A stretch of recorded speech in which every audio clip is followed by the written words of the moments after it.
The chance to make the most momentous agreement since the Cold War began, the elimination by the United States and the Soviet Union of all but 100 nuclear weapons each, was lost. I have never felt so sad for a person in my life as I did for Ronald Reagan.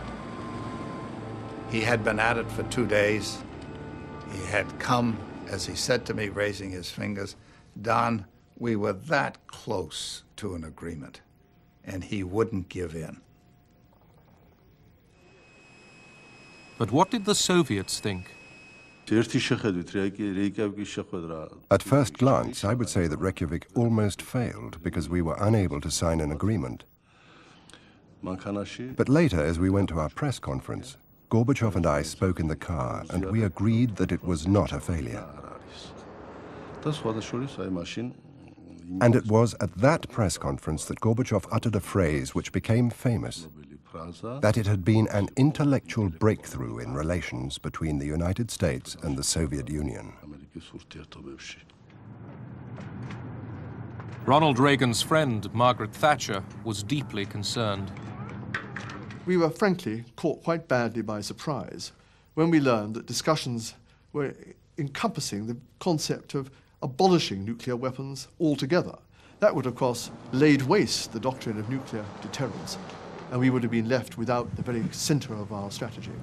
Luckily, from our point of view, the Reykjavik Agreement never came to anything because the Russians pushed their luck too far.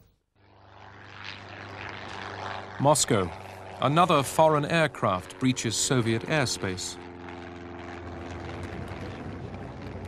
Passers-by watched amazed as a Cessna light aircraft landed in Red Square. Its pilot was a young West German, Matthias Rust. Rust himself was treated extremely humanely. Imagine if something like this had happened before Gorbachev's time. There would have been no dialogue. He would have simply been lined up against the wall and shot the next day. Gorbachev set Rust free, but used the incursion as an excuse to dismiss several members of the Soviet High Command. Media, the fax machine, the computer, were opening up the USSR. Gorbachev and the Politburo watched satellite TV in their offices. After Olympic boycotts, the 1986 Goodwill Games were seen live both sides of the Iron Curtain.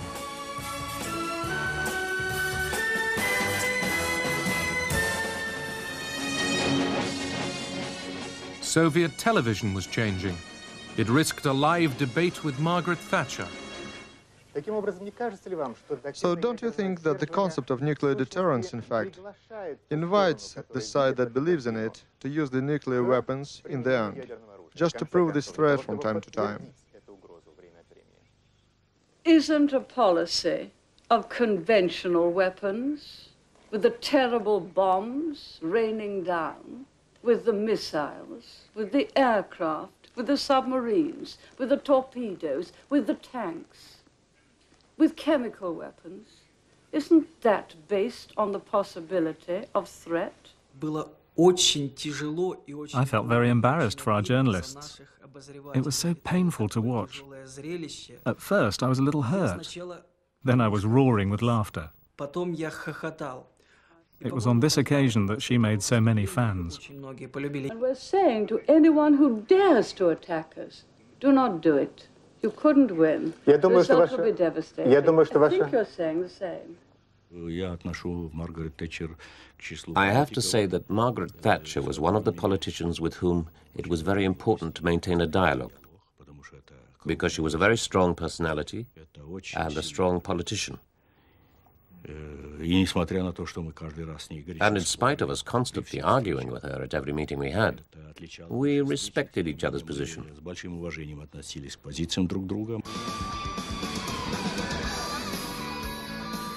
Gorbachev's policy of glasnost brought pop culture out into the open.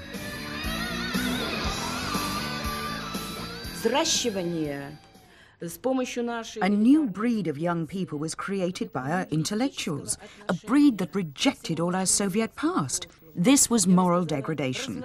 Our youth was being turned into human robots. The Soviet people were being plunged into wrenching change.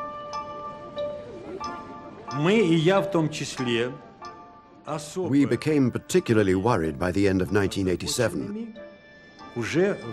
We saw that the country was not going in the direction it should.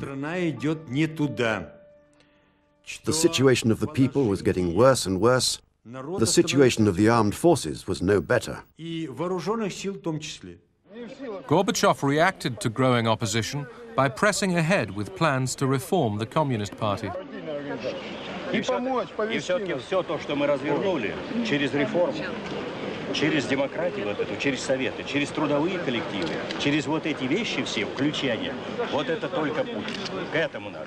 Там уже вы, власть в натуре будете держать. The main achievement of Gorbachev's policies was that in the space of a year or two, he made the fear disappear, as if by magic. People had lost their fear of speaking and acting freely.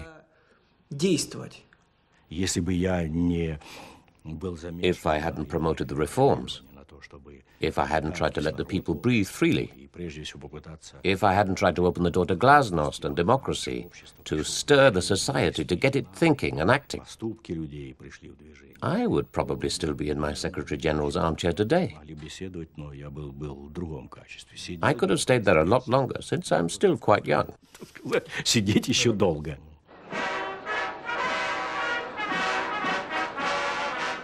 Washington, D.C.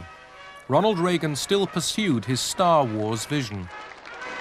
The Kremlin now believed that it would never happen, and therefore should not delay agreement on arms reduction. Gorbachev, in the United States for the first time, had come to sign an historic treaty. His visit, seen live on Soviet TV, enhanced his standing at home and abroad. All I'd ever seen of Soviet leaders was Khrushchev banging his shoe on the table and some old men in drab uniforms all looking like Mao Zedong, you know, and had no personality and looked like they were zombies. Here comes Gorbachev. He was wearing a good, well-cut Brooks Brothers suit and a tie. He even had on a white shirt. He was outgoing. He was meeting people. He was joking. And he was getting along with people in Washington, D.C. Ladies and gentlemen, the President of the United States and the General Secretary of the Central Committee of the Communist Party of the Soviet Union. A Russian saying Reagan had learned from Suzanne Massie now seemed appropriate. The Russians like to talk in proverbs. It would be nice for you to know a few. And I said, you're an actor, you can learn them very quickly. And I gave him this, Mrs. Reagan was with us at the time, and she liked this one. And I said, here it is, and it was Doveryai, no Proveryai. Mr. General Secretary, though my pronunciation may give you difficulty, the maxim is Doveryai, no Proveryai. Trust but verify. Назначение этого... На каждой встрече вы это повторяете. You repeat that at every meeting.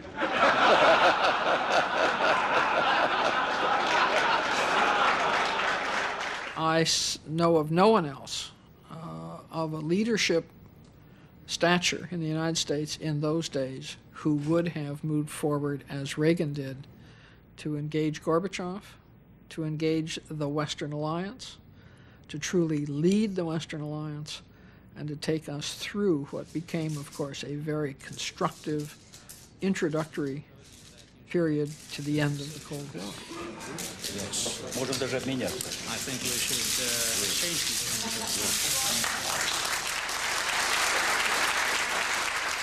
Ronald Reagan and Mikhail Gorbachev signed a far-reaching agreement. For the first time, an entire category of nuclear weapons was to be abolished.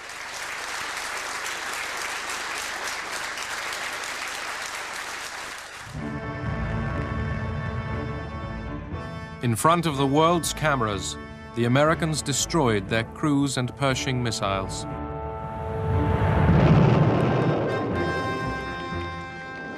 The Soviets dismantled their SS-20s. In another milestone in reducing Cold War tension, inspection teams from both sides supervised the destruction.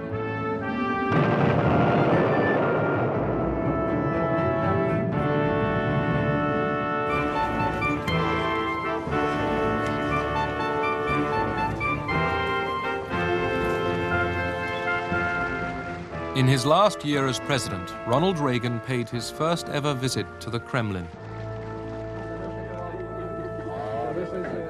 What Mikhail Gorbachev and the journalists wanted to know was, what did Ronald Reagan think about the Soviet Union now? Well, just fine. You still think you're in an evil empire, Mr. President? No.